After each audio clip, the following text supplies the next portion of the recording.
I stepped into the reunion hall, expecting laughter, old jokes, and the warm buzz of nostalgia. Instead, I was met with a crowd of familiar faces, all smiling, all pretending. I spotted Emily across the room and smiled, feeling that little flutter I hadn't felt in months. "Emily," I called, waving. She turned and smiled back, but not the same smile she always gave me. There was something different. "Hey, you made it," she said. Her voice sounded distant, almost rehearsed. Of course, I wouldn't miss this for the world. She nodded and that was it. No hug. No warmth. Just a polite smile. I shrugged it off, thinking maybe I was imagining things. Then I walked toward the dim hallway to grab a drink. That's when I saw them. Emily pressed against Derek, her ex, his hand on her waist, their lips moving together like fire and gasoline. I froze. My lungs seized. I whispered to myself, "No, this isn't real." I took a step closer, heart pounding. "Emily?"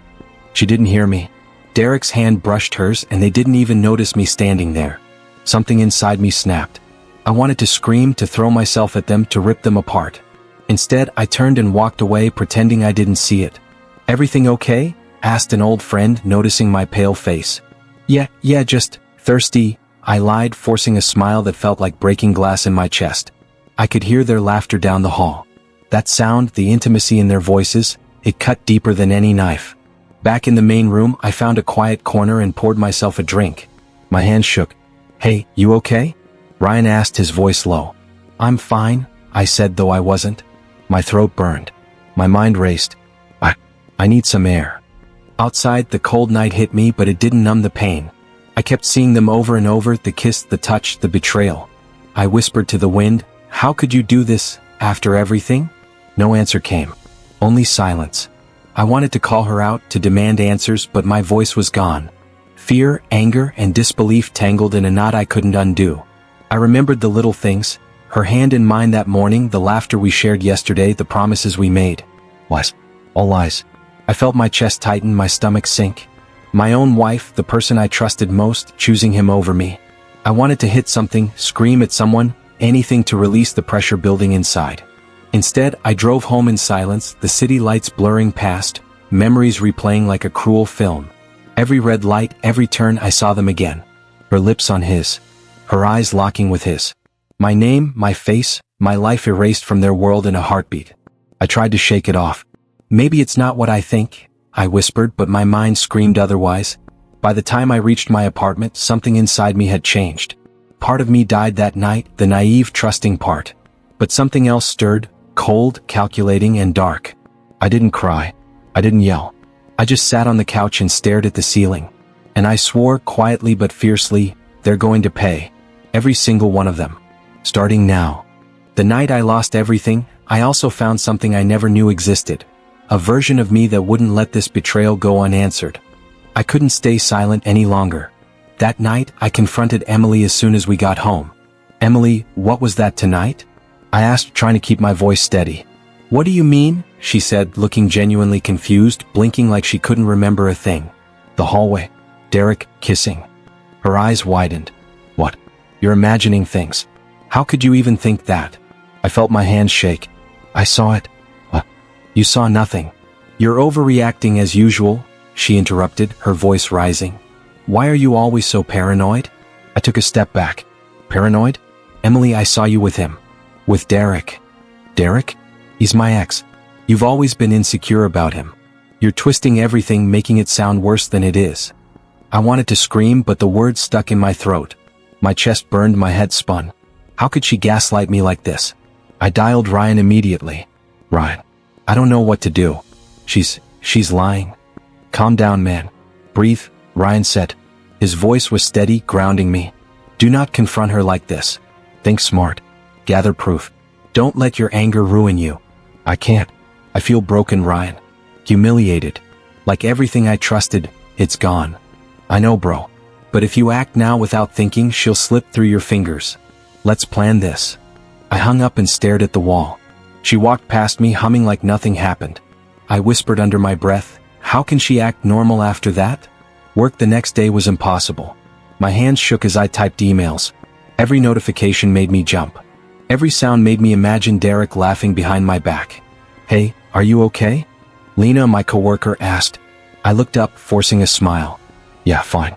Just tired. I wasn't fine. Every laugh, every casual comment, every glance felt like a knife. My mind wouldn't stop replaying the reunion over and over. By noon my chest was tight. A physical ache from the emotional chaos. I slammed my laptop shut. Ryan called again. Talk to me, man. What's going on? She's pretending nothing happened. She smiles. She cooks. She talks like we're normal. And I can't even trust my own mind anymore. You're not crazy. She's manipulating you. Don't let her break you. You're stronger than this. That night, I finally stood in front of the mirror. The man staring back at me looked lost but not defeated. I won't stay the victim, I whispered. I can't. I won't let her, or him, control my life. I clenched my fists, feeling a strange calm among the chaos. Fury mixed with determination. Every tear, every pang of betrayal fueled something darker inside me. I practiced my voice, my words, my resolve. I will get justice. No, not just justice. I'll make them regret every choice that hurt me. Emily walked past, asking casually, "What are you muttering about?" I ignored her, focusing on the man in the mirror. The man I was becoming. Stronger, smarter, dangerous in ways she'd never expect. The fire inside me was growing. The betrayal had shattered something, yes, but it had also ignited something unstoppable. And I swore silently, this isn't over. Not by a long shot. Emily started acting differently. Too nice, too sudden. She brought home flowers, cooked my favorite meals, and smiled like nothing had happened. "Hey, I thought you'd like these," she said, handing me a small box of chocolates. I stared at her. "You just decided to be nice now?" She laughed lightly. "I don't know, maybe I just feel like making you happy." I wanted to believe her. I almost did. But something in my gut screamed otherwise. Later that night, I noticed her phone buzzing constantly. Quick glances, hushed whispers, messages disappearing as soon as she walked past. "Emily, who are you texting so late?" I asked, my voice shaking. "Oh, no one. Just work stuff," she said, smiling sweetly, but her eyes darted to the side. I didn't trust her. Not for a second. The next morning at work, Lena approached me. "You look exhausted, something wrong?" It's Emily," I muttered, dragging my chair closer. "She's different. Too different." Lena frowned. "Different how?" She's acting like nothing happened. Overcompensating. And I saw her hiding messages last night. She's lying. I know it. Lena leaned back. "You're not imagining things. I've noticed her behavior too. She's suspicious. You need to watch closely. Don't let her tricks fool you." Her words hit me like a punch. For the first time, I stopped making excuses for her. At home, Emily tried to hug me. "I missed you today. Can't we just forget everything?" I stepped back. "Forget? Emily, you kissed him. How can I forget that?" "Oh, that was nothing," she said, brushing my hand away. I just needed some attention." "You're overreacting." Her tone was calm, too calm. I clenched my fists, swallowing the rising anger. I started paying attention to everything. Every phone call, every smile, every little gesture. Everything she did felt like a knife disguised as kindness. "Emily, you think I'm weak, don't you?" I asked one night as she sat across from me, laughing at a silly TV show. "What? No," she said, startled. I love you. You're imagining things again." I shook my head. "No. I see the truth now. You chose him. And you think I won't do anything about it?" She froze, her smile faltering. I don't know what you're talking about. You think your lies are perfect, that I'll stay blind. But I'm not. I see everything now." She bit her lip and looked away. Silence filled the room, heavy and suffocating. Later, alone, I sat in my chair thinking. The cheating never stopped. She just got better at hiding it. My anger simmered under the surface, but it was focused now. Calculated. I whispered to myself, "I'm done making excuses. I'm done pretending it's my fault. She thinks I'm weak. She's about to learn how wrong she is." Every smile she gave after that felt like a challenge. Every kind gesture was a reminder of the betrayal hidden beneath. I could see it clearly now. The truth. Crystal clear. Emily's loyalty belonged elsewhere, and I would not allow her to continue destroying my life without consequences. For the first time in months, I felt control returning. Not because she had changed, but because I finally stopped ignoring reality. And I promised myself, silently and firmly, I will make them pay. Both of them. One way or another.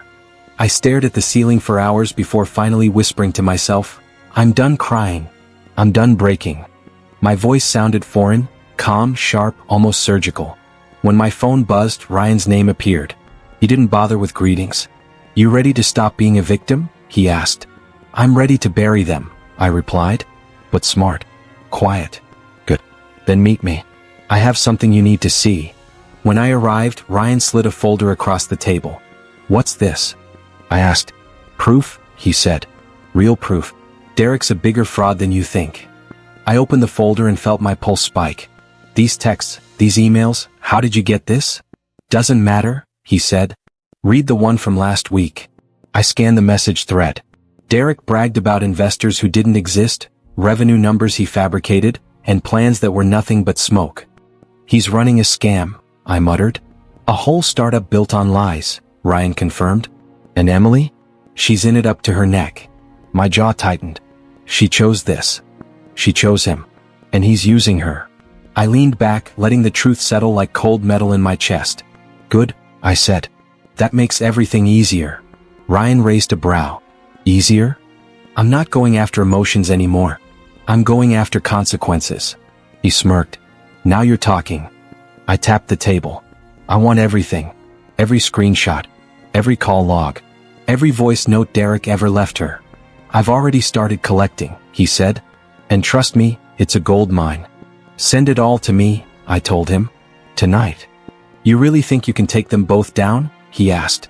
I don't think, I said. I know. He nodded slowly. Then what's your plan?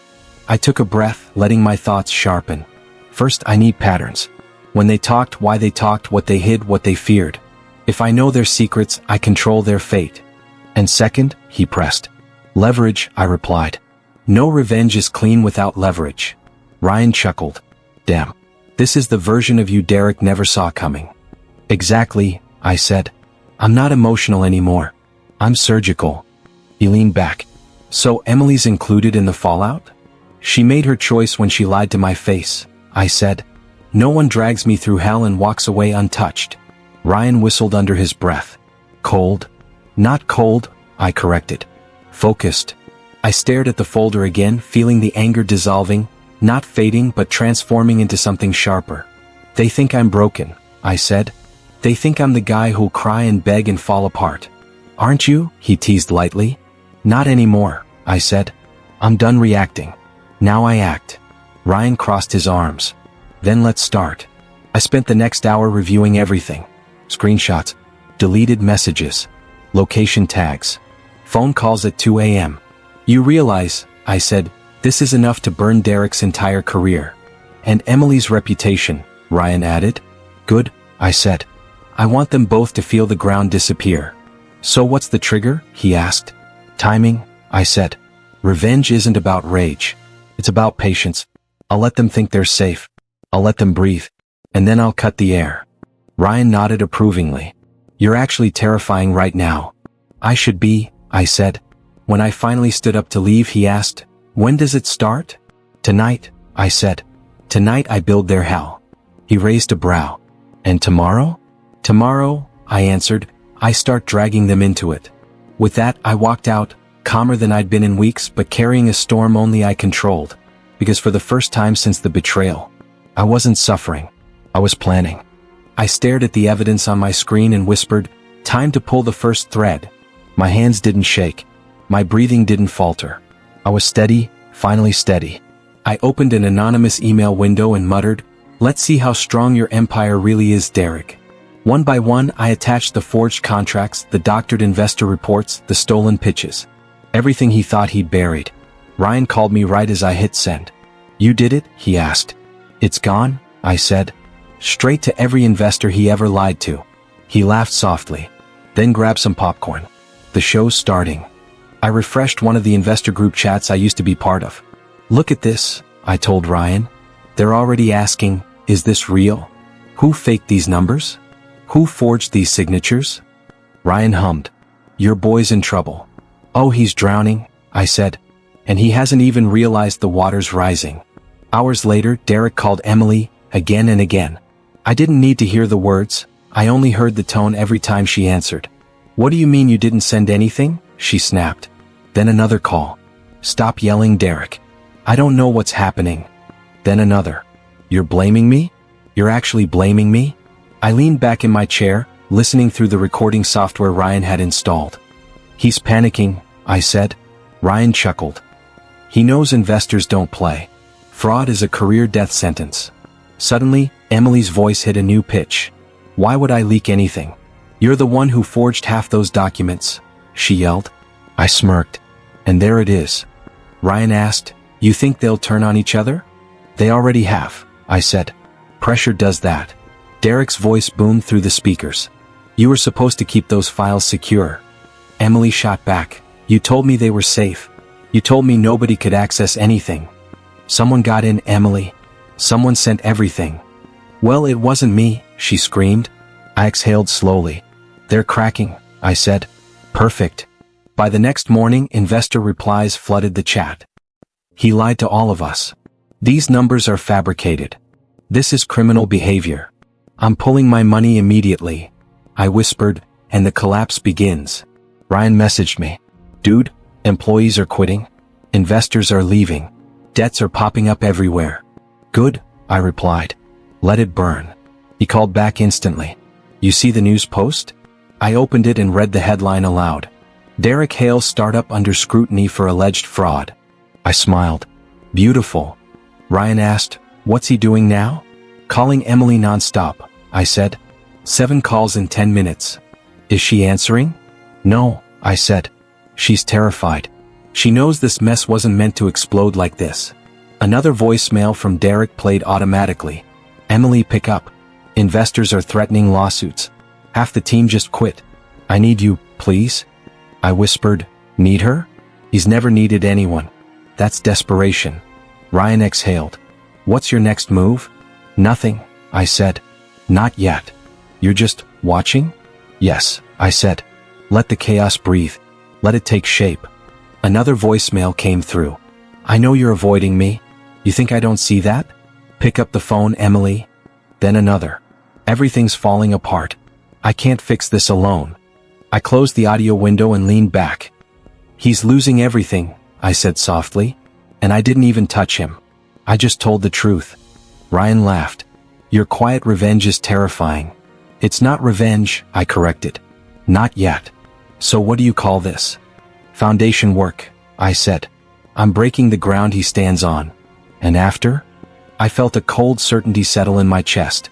After this, I whispered, I go for the parts they never thought anyone could reach. Ryan asked, so this is just the start? Oh, I said, standing up, this is nothing. I looked out the window toward the city lights. My plan, I whispered, is only beginning. Emily greeted me at the door with a forced smile. Hey babe, you're home early, she said, stepping in for a hug. I didn't move. Yeah, busy day.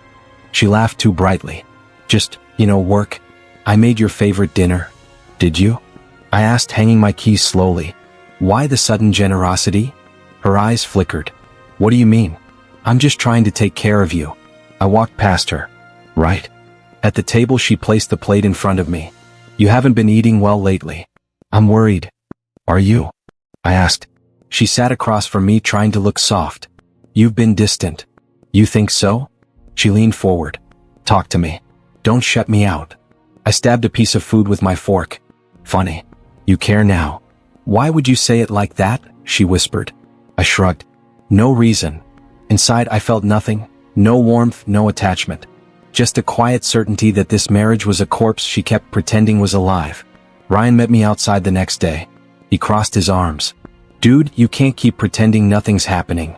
I'm not pretending, I said. I'm observing. He groaned. You need to confront her.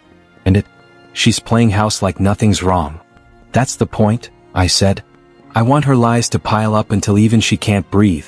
Ryan shook his head. You're scary when you're calm. I'm done giving her emotions, I said. I'm giving her consequences. He looked at me carefully. So what's next? Preparation, I said. I've already started. That afternoon, I sat across from attorney Maya in her quiet, organized office. She adjusted her glasses. You brought everything? Yes, I said, sliding the folder across. Evidence, records, messages. She flipped through it. This is substantial. I want a clean separation, I said. No money. No assets. Nothing. Maya nodded slowly. Given what you've shown me, that's possible. If this goes to court, she won't get a penny. I exhaled. Good. She looked at me. You've been prepared for this for a while, haven't you? I didn't have a choice, I said. She made the decision long before I did. Maya leaned back. I'll draft the documents. The moment you're ready, we file. Thank you. As I stood up, she added, one more thing, you seem calm. I am. That's usually the sign someone is truly done. I nodded. Exactly. When I got home, Emily was waiting again. She walked up to me with a smile too polished to be real. I bought you something, she said, holding out a small box. What for? I asked. Do I need a reason to spoil my husband? She said sweetly. Yes, I replied. She flinched. What's going on with you? Nothing you didn't create. She swallowed hard. If you're angry, just say it. I'm not angry. Then what are you? Done pretending. Her voice shook. Talk to me. Don't push me away. I looked at her, really looked at her. The girl who thought I was blind. The woman who believed she could cheat, lie, and manipulate, and still come home to a man too weak to leave. I'm fine, I said. Better than I've been in weeks. She frowned. Why? Because, I said quietly, control is coming back to me. She didn't understand the truth behind those words. But she would. Very soon. I placed the folder on the table. Emily looked at it, confused. What's that? Everything, I said. Open it. She hesitated. Why are you talking like that? Open it, Emily. Her hands shook as she flipped the folder open. The photos. The messages. The call logs. Every lie she thought I never saw. Her face drained of color. I can explain, she whispered. Go ahead, I said calmly. She blinked fast. These are old. They don't mean. They're from last week. Her breath hitched. It's not what you think. Tell me what I think, I said. She grabbed the papers. These aren't real. Derek must have. Stop lying. I'm not lying, she yelled. I leaned back. Then tell me why you deleted your chats every night. Her lips trembled. I was scared you'd misunderstand. I didn't misunderstand, I said. You cheated. She pressed her hands to her forehead. It wasn't cheating, it was. Say the word, I said softly. She shook her head violently. No, it wasn't like that. It was exactly like that. She dropped into a chair, the papers scattering around her like broken pieces of our marriage. Okay, yes, she whispered. We kissed. But it didn't. It didn't stop there, I said. Did it? She stared at the floor. Emily, I said, look at me. Slowly, painfully, she lifted her eyes. How many times? I asked. Silence. Emily. My voice didn't rise. It didn't need to. She swallowed. A few. How many times? I repeated. Her shoulders collapsed. 3, maybe 4. I nodded once. No anger. No shouting. Just confirmation. Before the reunion? I asked. More silence. Then a small broken whisper, yes. A strange feeling washed over me. Not heartbreak. Not rage. Relief. So it wasn't a mistake, I said. It was a choice. She reached forward like she needed something to hold. It didn't mean anything. I swear. It meant something to me, I replied. She started crying harder. I was stupid. I was lonely. He said things that confused me. I cut her off. Stop blaming him. She gasped. I'm not. I'm just. You're protecting him even now, I said. No, she screamed. I'm trying to save us. There is no us anymore. She jumped to her feet. Don't say that. You can't say that. I just did. She grabbed my arm with both hands. Please don't do this. I can't survive without you. I'll change. I'll fix everything. I don't want you to fix anything, I said. Her nails dug into my skin. I'll cut him off. I'll delete everything. I'll do whatever you want. Just don't leave me. I pulled my arm free. You already left me. She shook her head wildly. No. Please listen to me. We can go to therapy. We can start over. Just tell me what to do. Let go, I said. No, she screamed. I love you. You loved the version of me who didn't know the truth. Her voice cracked. Don't leave. Please don't walk away. Please. I stepped back. Her eyes widened as if she finally understood. Nothing she said could reach me anymore. "I'm done, Emily," I said quietly. She collapsed onto her knees. "Please, don't go." But I turned around. And for the first time since the night of the reunion, I walked away, without looking back. I heard the news over my phone while sipping coffee. "Derek's company is collapsing," Ryan said, voice barely containing laughter. I raised an eyebrow. "Already?" "Investors pulled out. Employees quit. Lawsuits are incoming." "He's panicking," Ryan replied. I smiled faintly. "Finally, consequences." "Emily?" Ryan asked. "She's being talked about everywhere." I didn't need to hear more. I'd watched her carefully, seen the walls she built crumble under pressure. Later I saw it firsthand. Emily called Derek again and again, desperate. "Pick up, Derek. Please, just listen," she shouted into voicemail after voicemail. He finally answered. "What do you want, Emily?" "Derek, I made a mistake." "A mistake?" he spat. "You lied, you cheated, you dragged me into this mess." "I didn't mean for it to go this far," she cried. "You didn't mean for it to go this far? You're the reason I'm losing everything." I'm sorry." "You think sorry fixes this? You think your apologies erase what you did?" I need you," she whimpered. "You need me? You betrayed me." The line went dead. Emily's friends stopped answering her calls. "Where are you going?" one whispered when she tried to reconnect. "We're busy," another said. We can't be part of this." She stumbled through the streets, frantic, abandoned. Meanwhile, Derek's voice echoed in my mind. "You're responsible for everything." And suddenly I realized I wasn't involved anymore. The chaos was theirs now. Their perfect image had burned to ash. I exhaled slowly, feeling a weight lift off my shoulders. Ryan nudged me as we walked through the park. "You're different, man. Come." "Not angry." "Because I don't need to be," I said. "Their destruction isn't mine to orchestrate anymore. I did my part." Ryan smiled. "Good. So what now?" I shrugged. "Rebuild. My health, my work, my peace." He stopped walking. "You've earned that." "I know," I said. "And there's someone I think you should meet." Ryan smiled knowingly. Sophie. She's your cousin?" I asked. "Yeah. She's calm, steady. She listens. She doesn't judge," Ryan said.